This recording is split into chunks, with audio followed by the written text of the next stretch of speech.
부처님의 말씀, 진리의 말씀을 듣는 공덕은 대단히 크고 진리를 전하는 공덕도 크답니다. 진리 아닌 말을 진리인양 설교법설 하는 그 죄는 그 과보가 또한 대단히 크답니다. 오늘은 여러분에게 업을 중심으로 이야기할까 합니다. 십선도로 인도하고 연불로 이끄시는 붓다. 그러기 전에 사실은 화엄경에 계속 자성무소유 직견노사나 곧 부처님을 뵐 수 있다. 라고 하는 제목으로 하다가 마무리를 다 못 짓고 또 새로운 주제를 가지고 법문을 하고 지금 그러고 있습니다. 그러나 스님은 한 달에 2번 계속 법문을 하기 때문에 그걸 다 기억하고 있다가 보충해서 말씀드릴 겁니다. 아마 생각건대 보니까 8정도 도 다 못 끝냈고 6바라밀도 못 끝냈습니다. 그런데 오늘은 또 업에 대해서 십선도를 중심으로 해서 말씀을 드린다고 하는데 사실은 다 통해 있습니다. 그렇기 때문에 이번에는 내가 업하고 죄에 대해서 이야기를 해야 되겠다고 생각합니다. 이게 기본입니다. 십선도의 가르침, 특히 우리 지장보살님 앞으로 한 500년 후에 출세하실 미륵부처님, 과거 칠불 등 모든 붓다님들이 중생을 상대해서 십선도로부터 인도합니다. 이끕니다. 그리고 연불로 해서 끌거든요. 팔정도 칙명연불이 정법이고 우리 현지사의 수행법이지만 보완해서 십선도를 행하고 또 육바라밀을 행하고 보현식대 행운을 실천하면서 칙명연불을 해 들어가는 거예요. 이게 정법입니다. 항마의 과정을 밟아야 불과를 이룬다. 자성무소유 직견노사나 부분에 대하여 할 말이 많지만 조금 더 보충해서 설명을 하고 싶었습니다. 모든 법에 자성을 곧 법성이라고 그래요. 공성이라고도 합니다. 허공과 같이 텅 비어 있음을 보는 경지에 이르렀다고 해도 일체 착이 뚝 떨어졌다고 해도 부처님의 진면목을 보기에는 아직 무리입니다. 이걸 말씀드립니다. 좀 어려운 말입니다. 이건 중요한 이야기입니다. 무아의 실천, 그래서 선정삼매를 공부해가고 보살도를 무수겁 수행을 해서 붓다가 될 인연이 성숙했을 때 그 경지에서도 공저편에 부처님을 볼 수 없습니다. 반드시 항마의 과정을 밟아야 됩니다. 그 말은 무슨 말이냐? 마장을 이겨내는 항마, 붓다가 되려면 붓다가 될 사람에게는 몇 생 전부터 불과를 징하지 못하도록 저 마왕파순이가 노리고 있거든요. 그래서 어려서부터 마왕파순급의 무서운 마가 반드시 빙의하게 되어 있습니다. 아라한이나 보살은 웬만한 그 천마 용신들이 빙의하게 되지요. 불과를 징할 사람에게는 정말로 무서운 그 천마의 수장급되는 파순 내지 파순의 오른팔격이 방해하기 위해서 반드시 빙의합니다. 그걸 이겨야 됩니다. 그러나 자력으로 최초 불과를 이룬 분은 우리 부처님뿐입니다. 자력으로 불과를 이룬 분, 자력으로 불과를 이루어 불신을 얻어서 삼신을 부족하신 분은 우리 부처님이 최초이십니다. 그래서 부처님 이후로 불과를 징한 분들은 부처님의 절대하신 가피 위신력가 아니면 안 되게 되어 있습니다. 여담이지만 우리 광명불림, 여러분 태사부님 그리고 내 자제통왕불림과 불과를 징할 당시 정말로 무서운 결투가 벌어졌거든요. 우리 광명불은 우리 부처님께서 마왕 파순과 친히 결투하셨고 나는 우리 문수 아버지께서 목숨을 걸고 싸운 거예요. 그런 과정이 있었습니다. 이것은 내가 언젠가 말을 했습니까? 깊이 말을 못하겠습니다. 그래서 이 마장을 이겨내는 이런 과정을 밟아야 됩니다. 붓다는 대우주 해죠. 그 다음에 부처 붓다라고 하면 대우주 자체입니다. 대우주주입니다.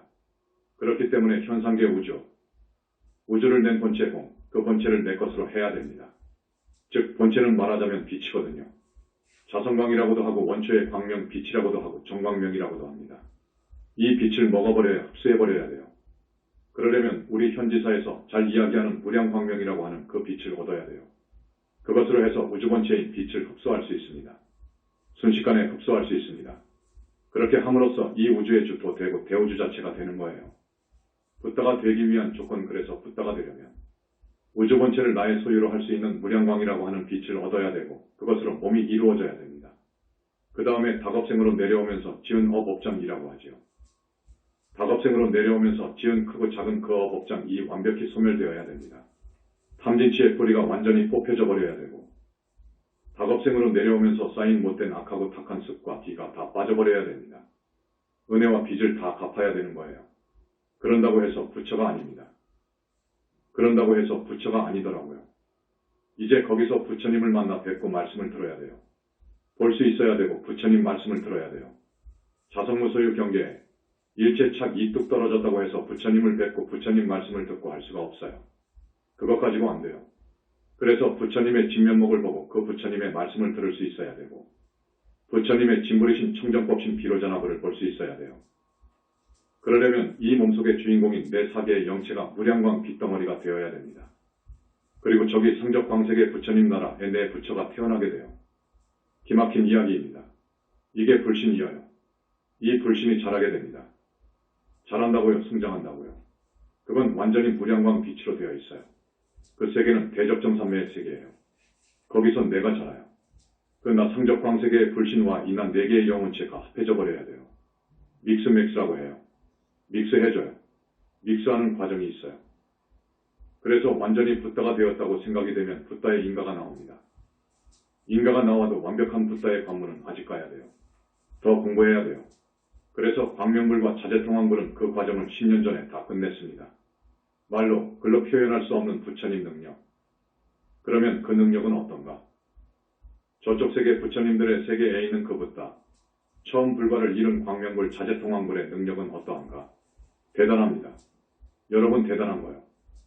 지금까지 별로 이야기하지 않았잖아요. 별로 이야기하지 않았습니다. 이것은 아직 이야기할 때가 못 되었습니다. 그래서 아직 이야기 안 했거든요. 요마일경에 부사의품이 나옵니다. 불가사의 하다는 부사의품이 나오는데 모든 불보살은 붓다들은 이러한 능력이 있다 하고 쭉 나와요. 그건 맞아요. 여러분 상상할 수도 없어요. 가령사대에 애 바닷물을 갖다가 한 털구멍 속에다가 집어넣는다 그거요. 그거 가능합니다.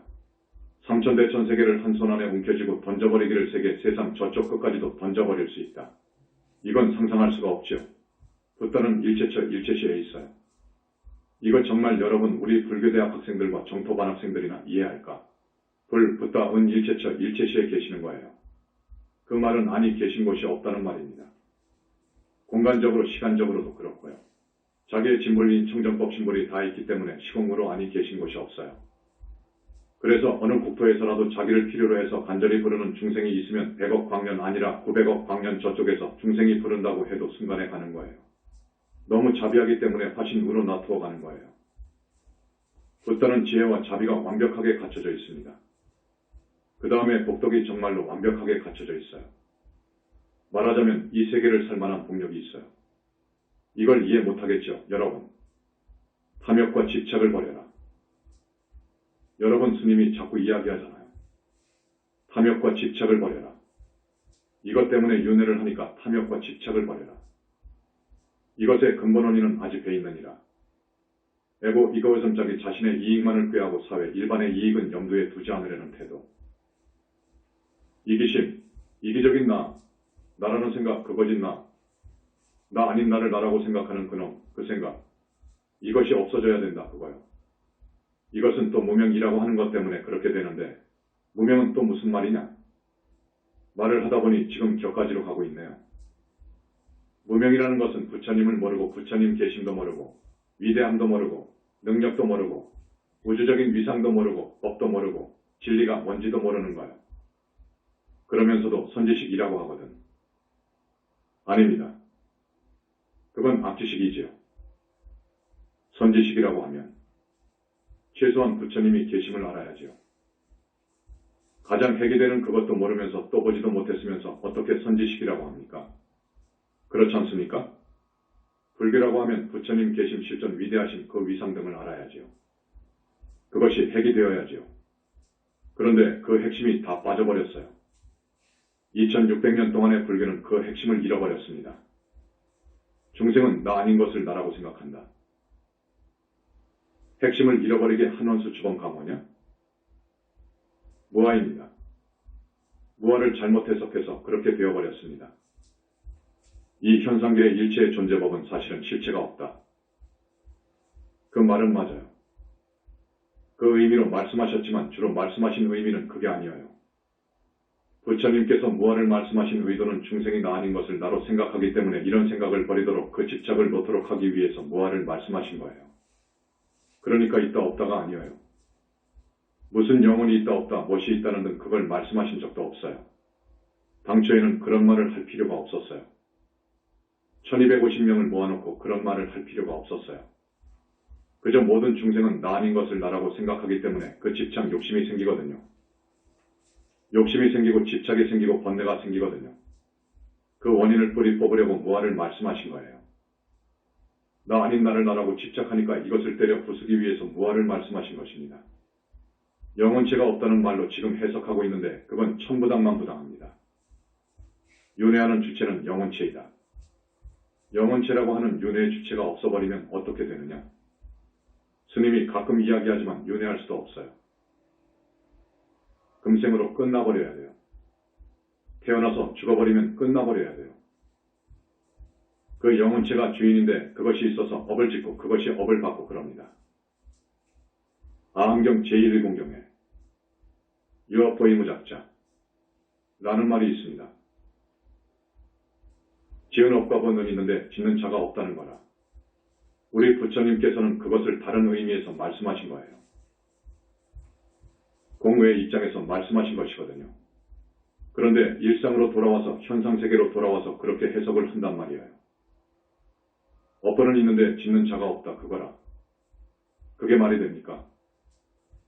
현상세계에 들어오면 말도 안 되지요. 공에서 볼 때는 일체가 없으니까 공이니까 청정 허공 자체니까 지옥도 뭣도 일체가 없지요. 그런데 그렇게 공에서 보면 안 되거든요. 나와서 보면 지옥도 있고 인간도 있고 그렇잖아요. 그런데 현상계나 본체계나 나라고 하는 실체는 없다. 이렇게까지 해석하고 있거든요. 이것이 큰 병입니다. 이거 고칠 수 없는 병입니다. 우리가 지금 그렇지 않다고 해도 절대 믿지도 않고 들으려고 하지도 않아요. 그런데요, 이 무화를 이렇게 해석해버리면 앞으로 불교는 설 자리가 없습니다. 그래서 불교가 인도 사회에서 망했습니다. 인도 힌두교에 흡수되어 버렸잖아요. 자, 윤회의 주체도 없는데 어떻게 윤회하느냐 그거요. 주체가 없는데 어떻게 윤회를 하느냐 그거야. 할 수 있다. 해가지고 논리를 개발한 것이 많잖아요. 여러 가지 식이라든지 아래야식이라든지 상속이론이라든지 등등을 막 내놨지만 그건 말도 안 되는 거예요. 전혀 말도 안 됩니다. 그건 윤회의 주체 자격이 없습니다. 그래서 내가 윤회의 주체 자격을 한 5에서 8가지를 내놨는데 절대 그렇지 않아요. 영혼이라고 하는 영혼체가 주체입니다. 그것은 영혼이 죽지 않습니다. 주체가 되려면 영혼이 죽지 않아야 돼요. 그 나가 있어야 돼요.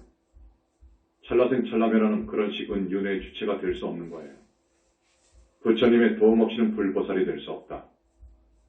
자, 우리가 자력으로는 보살이 되고 붓다가 될 수 없다는 거예요.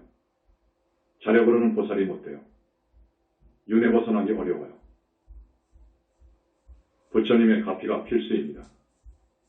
정말로 부처님의 가피가 필수예요. 우리 영산불교 현지사는 그렇습니다. 부처님이 계시니까 믿으라고 하지요. 어떻게 계셔요? 30 이상 80정호가 문제가 아닙니다. 빛의 광이 찬란한 것이 문제가 아니에요. 광이 현란해요. 몸의 10군데에서 빛이 나가는데 흡수하더라도 배광신광이 그렇다고요. 말로 다 할 수 없이 아름답고 희유하고 불가사의하단 말이에요. 방광하게 되면 정말로 그 방광하는 장면은 스님이 몇 번인가 아마 경문을 읽어주었을 겁니다. 그렇다고요.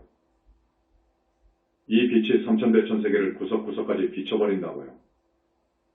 그런 부처님이 계시고 그 부처님의 능력은 얼마나 어마어마하느냐. 앞에서 삼천대천세계를 들어서 던져버린다고 했는데 그것보다 더 어려운 신통이 있어요. 그건 뭐냐? 중생들의 업을 소멸하는 힘이 더 무섭습니다. 이건 그 누구도 못합니다.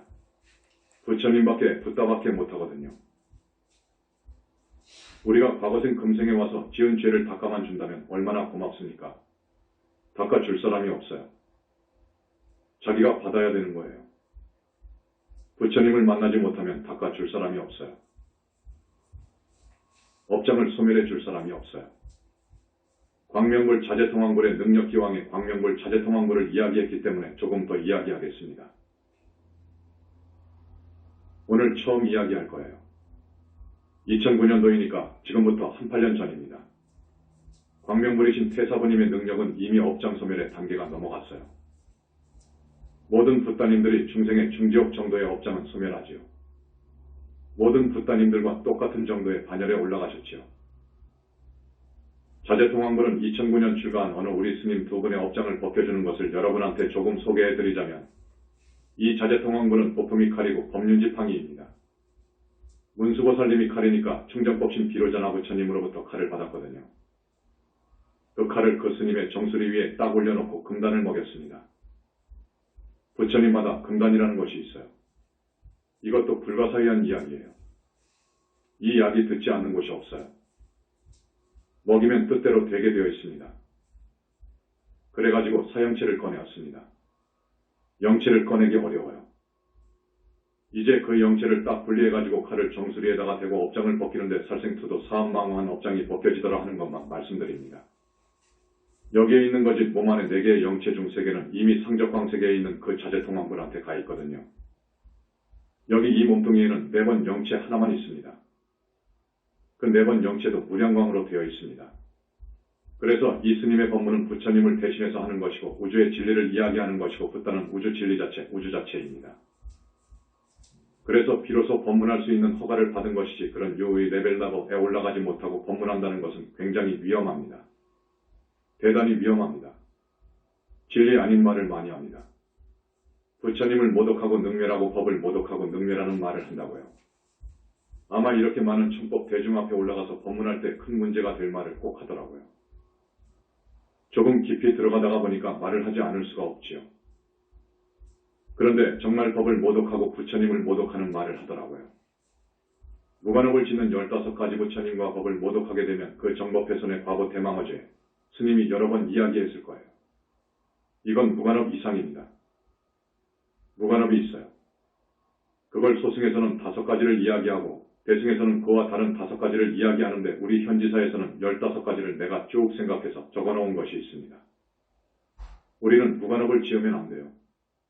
업이라는 것은 몸뚱이로 입으로 뜻 생각으로 짓는 행위를 말합니다. 이 몸뚱이로 입으로 뜻으로 착한 업을 지어야 돼요. 악행 죄가 될 일을 하면 안 돼요. 무간지옥에 갈 그런 업이 내가 헤아려 보니까 15가지 정도 되더라고요. 소승에서는 5가지를 이야기합니다. 오역제, 불효오역제를 말하고 대승에서는 조금 다르더라고요. 어떻게 다르냐? 인과를 불신하면서 시박을 짓는 죄, 불법 불교의 정각 불상탱화를 불사르고 파괴하고 부처님의 목을 자르는 죄, 여러분 마음속에 잘 새겨야 될 겁니다. 청정비구 비구니를 더럽힌 죄. 그러면 무슨 죄인지 알겠죠? 이건 무관업이 옳시다. 여러분의 마음속에 잘 새겨두어야 될 겁니다. 우리 남자 신도분들은 우리 비구니를, 또 여자 신도분들은 우리 비구승에 대해서 음식물 갖고 유혹을 하면 큰일 납니다. 그것도 맞아요. 등등 여러분들에게 꼭 읽어줘야 되겠다 싶어서 써왔는데 화합승을 파하는 죄. 정법의 화합승.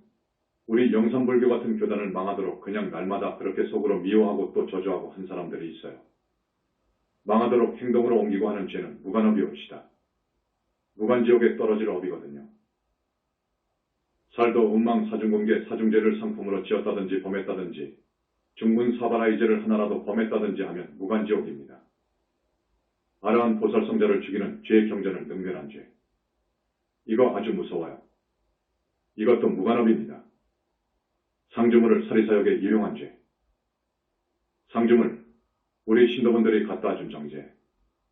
이것을 주지들이 함부로 사리사욕에 썼다면 무관옥입니다. 지옥에서 영원히 못 나오게 되어 있어요. 청정한 절 안에서 음욕을 자행했거나 살인 등과 같은 큰 죄를 지은 죄. 이거 대단히 무섭습니다. 부처님의 모든 가르침을 비방한 죄, 부모를 죽인 죄. 부처님 몸에서 피를 흘리게 한 죄 죽이려고 하다가 실패해서 피를 흘리게 하는 등 불과이룬 성자도 그 대상이 됩니다. 이런 것 등등이 무관업이 옳시다. 이런 죄는 우리가 짓지 않아야 됩니다. 정말 이런 죄는 죽어도 짓지 않아야 됩니다. 그런데 과거생에 이 15가지 항 중에 해당되는 죄를 지은 사람도 있을 거예요. 그러면 그 사람은 반드시 무간지옥에 있다가 온 거예요. 그래서 불구로 오기도 하고 삼중고 사중고로 오기도 하고 뱅해병신으로 오기도 하거든요. 살다가 죽으면 대부분이 또 그 무관으로 갑니다. 부처님만이 무관업, 극무관업을 소멸하신다. 그래서 이런 큰 죄를 소멸받으려면 참여할 수 있는 곳은 현지사밖에 없거든요. 현지사밖에 없어요. 부처님 교단에 귀의해야 되고요. 그런 사람은 부처님께 진실로 귀에 비명해야 돼요. 우리 모든 신도분들, 윤회에서 벗어나야 할 사람들, 구원의 대상 여러분들도 마찬가지입니다. 그 다음에 과거생에 자기가 지은 죄, 무슨 죄를 지었는지 몰라도 그저 탐, 진치, 삼독 때문에 우리가 입으로 몸뚱이로 죄를 많이 지었어요. 그래서 참회하고 염불하고 부처님께 공양드리고 부처님 교단에 성근공덕을 쌓아야 됩니다. 그러면 그 무관업을 부처님께서 소멸해 줄 수가 있어요. 다른 부따님들은 못해요. 오직 부처님만이 무관업과 극무관업을 소멸시켜 줄 수 있어요. 그러니까 부처님 마음을 움직이려면 새 사람이 되어야 돼요. 새 사람으로 태어나야 돼요. 저 사람은 정말 180 로착한 사람이 되어버렸네. 저 사람이 어떤 사람이냐? 라고 하면 모든 사람들이 그렇게 평가가 나오도록 그런 사람이 되어서 부처님 교단에 와서 귀의하고 부처님께 공양도 많이 올리십시오. 우리는 청정법신 비로자나 부처님께 공양 올리는 기간도 있어요. 그런 부처님 공양이 있다고 하면 정말로 올려야 됩니다. 그리고 큰 성근공덕을 쌓으면 부처님께서 그 사람이 무간지옥에 갈 그 업이 아직도 남아있다면 그것을 무량광이라고 하는 어마어마한 초천문학적인 그 고도의 연로 빛으로 그 업장을 산산히 부수어서 화광산매에 넣어 제가 되게 해줍니다. 그런데 그런 무간지옥이나 극무간지옥에 갈 사람은 그 사람의 영체 위에 철판이 씌어 있습니다. 철판이 한 겹, 두 겹, 세 겹, 네 겹 씌어 있어요. 그 철판은 강철도 아니고 이것은 영적인 철판이기 때문에 부처님의 무량광 아니면 절대로 안 됩니다. 그런데 무량광으로 그렇게 4등분, 8등분 해가지고 녹여버린다고요. 그 죄는 또 화광산매에 넣어버리더라고요. 이렇게 되면 됩니다. 그런데 이런 축복을 받으려면 우리 부따교단, 우리 부처님께 그렇게 몸과 마음을 다 바칠 수 있어야 됩니다. 그런 성근공덕을 지어야 돼요. 우리는 과거생에 무식업 이래로 살아왔거든요. 그런 죄를 짓지 않았다고 할 수 없어요. 그렇기 때문에 여러분 우리 현지사 만났을 때 자기가 과거생에 지은 크고 작은 업들 모두 벗고 싶고 소멸받고 가시라고요. 그런데 사람이 죽어서 지옥으로도 가고 짐승이 된다는 것은 불과를 이루지 못하면 모릅니다. 불과를 이룬 분이라야 합니다. 그 지옥을 보고 극락을 보고 중생이 윤회하는 것을 보고 그 원인을 알고 하는 것이지 그렇지 못한 사람들은 모릅니다. 우리 부처님께서만이 육도를 이야기하셨고 육도윤회를 이야기하셨고 그 원인은 업에 있다는 말씀을 하셨고 업카르마, 업의 법칙을 말씀하셨고 인연법 연기를 말씀하셨습니다. 또 지금 여기 빛의 인격적인 불신으로 와 계신 우리 보신부처님의 가르침이 옳시다. 나 없는 삶을 살아라 나 있는 나, 그러니까 에고 이거지요. 이기심 아집 나 있는 삶을 살면 그 말 이해하십시오. 여러분 나가 있으면 안 됩니다. 소와 이기적인 나, 내 마음속에 그놈이 들어앉아 있으면 안 됩니다. 그건 거짓 나거든요. 그것에서 온갖 업을 짓습니다. 그것에서 탐진이 나오고 번뇌가 나오고 해서 우리가 업을 짓게 되거든요. 또 한편으로 착하게 살아요. 그것이 있어가지고 또 착하게도 살아요. 그놈이 또 이성적이고 사람이 되어놓으면 착하게도 살아요. 어쨌든 나 있는 그 나로 살면 육도에 윤회하게 돼요. 천상도 가고 지옥도 가요. 그런데 벗어나려면 어찌 해야 되느냐? 윤회에서 벗어나고 아라한이 되고 더 나아가서 삼계 탈출하려면 어떻게 해야 되느냐? 나가 없어야 돼요. 거짓 나가 없어야 돼요. 유식에서는 말라식이라고 하지요. 그것이 없어야 돼요. 그렇게 사는 것이 해탈열반에 갈 수 있는, 윤회를 벗어나고 정토에 갈 수 있는 업입니다. 업 아닌 업이 옳시다. 그거 아십시오. 일본학자의 잘못된 법화경 해석 그 다음에 요즘 일본학자가 쓴 법화경을 보니까 참. 이 세상이 이렇게도 엉망이 되어버렸는데 이거 어쩌나 하는 생각을 했습니다. 그 사람의 책을 읽고 다시 한번 우리 현지사 영산불교의 위대함을 스스로 느끼고 고맙게 생각했습니다. 그 사람은 부처를 믿지도 않고 부처가 있는 것을 웃기네 하는 그런 사람이고 윤회도 믿지 않고 인과도 믿지 않는 사람이었습니다.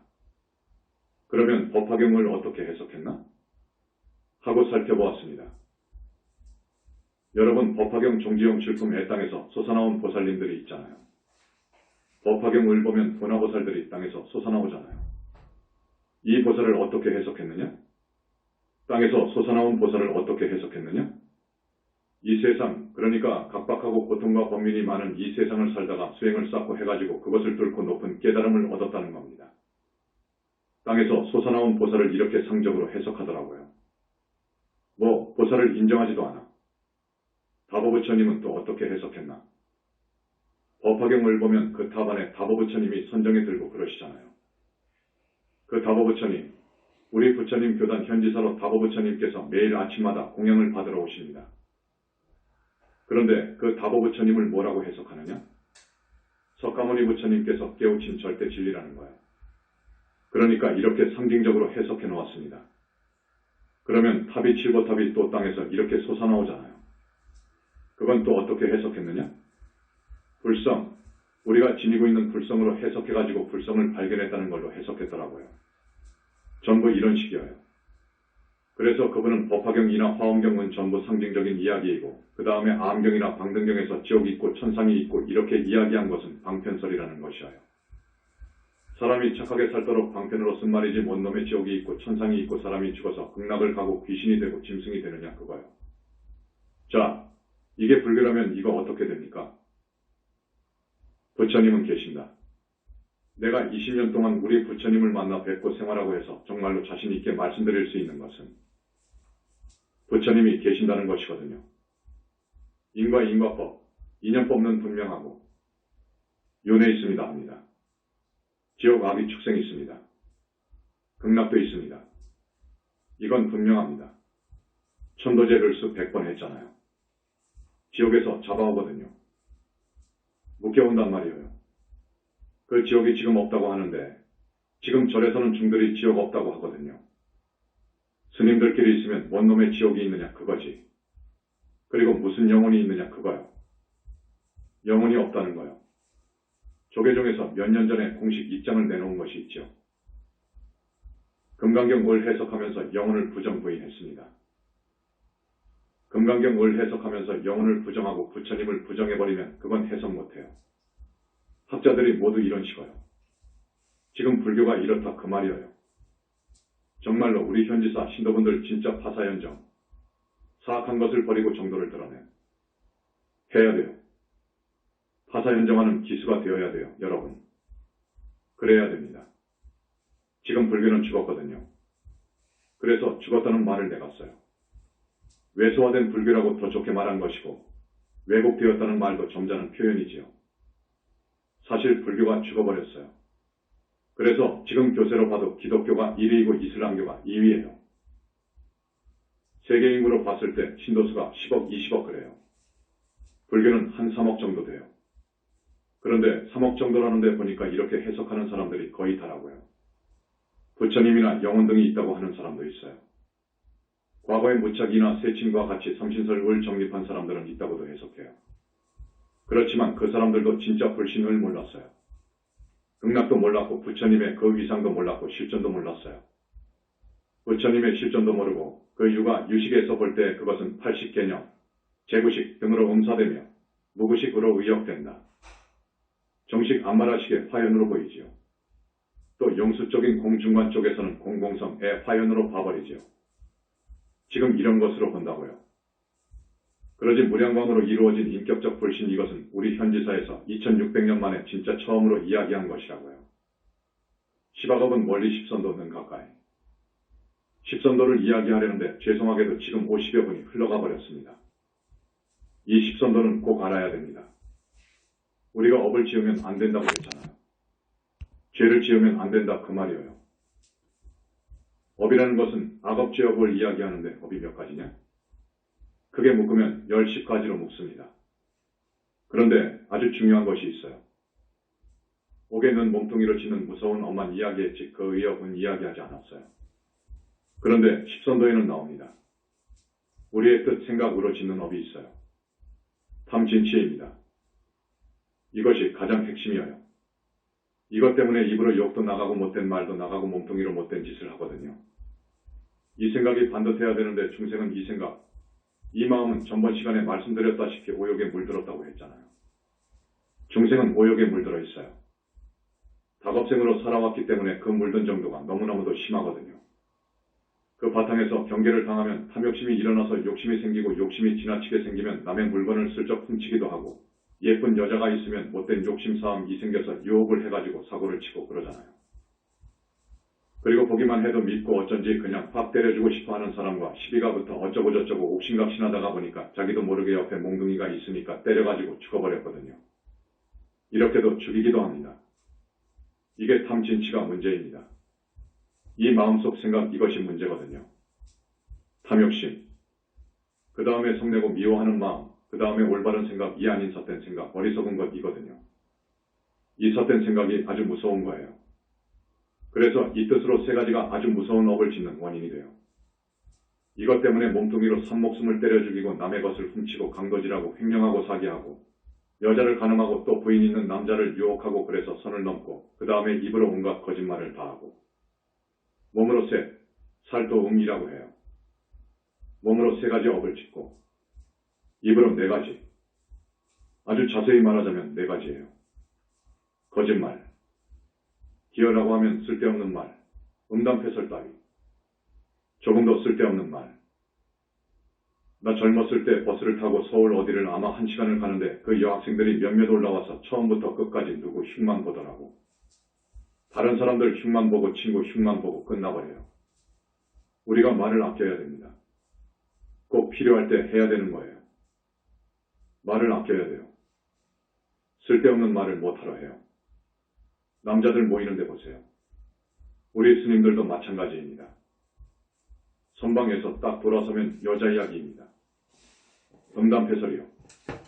이러면 안 되거든요. 부처님께서 이걸 경계한 거예요. 그 다음에 또 무엇이 있습니까? 악구가 있지. 험담, 악담하는 것 속에서 미워하는 생각에서 나온 욕은 듣기도 아주 민망하다고요. 자기 아들에게도 심한 욕을 한다고요. 배우지 못한 시골 사람, 특히 여자들을 보면 요놈 자식 그냥 확 죽어버려라. 뭐 어떻게 죽어버리라고 악담을 하잖요. 이 말이 시가 되는 거예요. 그렇게 죽습니다. 그 다음에 양설이 있죠. 여기 가서는 이 사람 비위를 맞추고 저기 가서는 저 사람 비위를 맞추는데 여기 가서는 그 사람이 어떻게 말도 하지 않은 말을 넣어가지고 그 사람을 믿게 해놓고 또 저기 가서는 또 이 사람 나쁘다 하고 이 사람이 없는 허물도 갖다가 이야기하고 해서 두 사람 사이를 성글게 하는 거예요. 이간질이라고 해요. 이것은 정말 안 돼요. 입으로 짓는 것이 아주 무섭습니다. 더더구나 대망어제는 말할 것도 없고요. 그런데 소승율장에서 보면 견성을 못해놓고 깨닫지 못한 사람이 스님이 신도들의 이양을 받기 위해서 깨친 채 한 것을 대망어제라고 하지요. 그런데 우리 보신부처님 말씀을 들어보니까 그것보다도 백천만 배 무서운 죄가 있다. 그것이 구업으로 짓는 대망어제. 부처님을 모독하고 능멸하고 법, 인과법, 우리 불법의 진리를 모독하고 능멸하는 죄. 이건 더 무섭다는 거예요. 그런데 몸으로도 계율을 파하고 부처님을 능멸하고 법을 능멸하는 사람이 있다. 그거요. 그건 극무관 지옥에서 영원히 못 나온다. 그거라. 그래서 우리는 이 10가지 악업을 지어서는 안 됩니다. 시박이라고 해요. 그 하나하나의 정도의 지나친 업을 지었으면 그것 때문에 반드시 지옥을 가게 되어 있어요. 반드시 지옥에 갑니다. 그래서 지옥을 가는 이유는 10가지 악업 때문에 지옥을 가요. 그러니까 10가지 악업을 짓지 말고 반대로 십선도, 십선업도 우로착하게 살아라는 겁니다. 우리가 그렇게 살아야 됩니다. 아셨죠? 이게 불법이어요. 불교입니다. 정견으로 바로 가라. 그 다음에 정견에 대해서 말씀드리겠는데 앞에서 삿된 소견, 탐진치, 시박에서 사견을 말했죠. 또 십선도에서는 정견이라고 합니다. 본래 의미는 이렇습니다. 중생은 이 몸뚱이가 영원한 것으로 보거든요. 그러나 이 몸뚱이는 참된 것도 아니고 영원한 것도 아니라고 봐야 돼요. 잘 본 거예요. 정견이라고 해요. 그 다음에 이 몸뚱이는 사실 객관에서 볼 때 부정물을 오물을 싸고 있는 푸대입니다. 그 푸대에 지나지 않거든요. 오물, 똥오줌을 싸고 있는 푸대에 지나지 않는다는 것도 정확해요. 이 몸뚱이는 모든 죄악을 짓는 근본이어요. 여러분 그렇지요? 이 몸뚱이가 나라고 생각하거든요. 그래서 온갖 죄를 짓는다니까요. 그래서 온갖 죄를 짓는 근본으로 보는 거예요. 그래서 부정한 것으로 보고 모든 죄악을 짓는 근본으로 봅니다. 그 다음에 자식이라든지 사랑하는 부이라든지 애인이라든지 재물이라든지 이것은 영원하지 않다 그거라. 영원하지 않는 것이요. 이 즐거운 감정은 영원하지 않아. 이것은 오히려 고통을 가져다주는 대상일 뿐이에요. 이렇게 봐야 됩니다. 이걸 고라고 그래요. 세상만사가 고라 그거지. 고 아니라고 생각하는 자식 사랑, 애인 부인 사랑, 남편 사랑, 재물 사랑, 이 세상 미련 등 이 모든 것은 결코 오래가지 않는다는 거라. 그 사랑이, 그 감정이 오래가지 않는다 그거라. 또 명예와 권력, 지위 그것도 오래가지 않는다 그거야. 그런 행복은 오래가지 않는다 그거라. 사실은 알고 보면 이것이 다 고통의 대상이더라 그거라. 그 다음에 우리의 마음이나 일이라든지 세상 모든 것들이 다 항상 무상하고 변화하더라. 전부가 무상하더라. 여러분 언제 내가 이렇게 80살 되었나? 언제 내가 70살 먹어버렸지? 이러잖아요. 이렇게 무상해요. 그렇게 봐야 정견이어요. 그 다음에 천지만물, 모습을 드러낸 모든 것은 그 안에 고정 불변하는 실체가 없어서 무아인 것이며 결국 공으로 돌아가 버리더라. 이렇게 보는 것이 정견인 거예요. 그래서 팔정도 정견에서는 조금 더 고급스럽게 이야기하지요. 거룩한 4가지 진리인 사성제를 통찰하는 바탕에서의 인생관, 세계관. 이걸 정견이라고 합니다. 자, 그러니까 우리는 삿된 견해, 삿된 생각을 알아야 됩니다. 쉽게 말하자면 뭐 저 세상이 있어? 부처가 뭐 있어? 잘 사는 사람을 보면 사실은 악한 놈이 더 많더라 하는 믿음. 착한 사람이 더 못 살더라 하는 믿음입니다. 윤회생사가 진리이고 그리고 우리의 운명은 앞으로 미래에 내가 행복하게 살려면 내가 업을 어떻게 짓느냐, 어떻게 사느냐에 달려있거든요. 업이 결정한단 말이에요. 그것은 업이 지어요. 그 업은 인연법, 연기법으로 해서 때가 되면 시절 인연이 되면 결과 과보를 받게 됩니다. 우리 여러분들은 그것을 알아서 다음 생도 또 그 다음 생도 영원히 잘 살 수 있는 길로 들어와야 되고 그렇게 실천행해야 됩니다. 인재를 낳는 태교, 관음태교. 여러분만 그렇게 하실 것이 아니라 여러분이 가장 귀하고 사랑스럽게 키우는 자녀들, 자녀 교육을 시켜야 돼요. 자녀 교육을 꼭 십선도 교육을 시키십시오. 또 업을 닦는 것은 부처님께 비의하는 것이고 연불하는 데 있으니까 어렸을 때부터 계율, 십선계율을 하나씩 일러주고 연불하는 그 습관을 익히도록 해주십시오. 또 아직 태어나지 않은 자손을 바라거든 인재를 낳는 방법이 있습니다. 관음태교라는 인재를 낳는 태교가 있습니다. 이 관음태교 그리고 어린이 교육, 청소년 교육은 대단히 중요합니다. 이게 중요하거든요. 저 유대 이스라엘들 보세요. 거의 4,000년, 5,000년 동안을 세계 각지로 흩어져가지고 정말로 눈물로 살았다고 해도 과언이 아닙니다. 히틀러 당시에는 300만 명이 희생되었어요. 서구라파에서 유대 사람이라면 막 죽였거든요. 그렇게 압제를 당하고 핍박을 당한 그 유대가 2번 다시 이런 삶을 우리 후손들에게 물려주지 않으리라 해가지고 유대 어머니들이 교육에다가 생각을 돌렸습니다. 그래가지고 태교에 관심을 가지게 되었습니다. 거기는 외도지만 외도 하나님 태교 그리고 유아교육에다가 그렇게 신경을 쓴 결과 몇백 년이 흐르지 않았는데 유대 이스라엘과 얼마나 강국이 된 줄 압니까? 매년 세계 노벨 수상자들의 1, 3은 유대예요. 이 기막힌 일입니다. 세계 각계각층 지도층이 유대예요. 지금까지 노벨상 100년 역사 수상자들을 보면 인구 15억의 중국이 6명 정도, 인구 12억의 인도가 7명, 한국이 노벨 평화상 하나 있어요. 여러분 이거 분하지 않습니까? 분하죠. 길이 있습니다. 유대를 누를 수 있는 오직 하나의 길이 있다고요. 그 길을 여러분 아십니까? 그 길이 있습니다. 관음태교 그리고 유아교육, 청소년 교육에 관심을 가져야 됩니다. 국가적으로 신경을 써야 돼요. 그러면 됩니다. 앞으로 30년, 50년 있으면 우리가 세계를 지배할 수 있어요. 시작할 때부터 관음보살님의 가피로 잘 살아요. 그러니까 그 화두만 이야기하고 오늘 끝내겠습니다. 박수. 나무 영산불멸 학수상전 시아원사 고원실성. 석가모니불 석가모니불 석가모니불 석가모니불. 천상천하무여불 시방세계 영무비 세간소유와 징견. 일체무유여불자 고아일신기명정매.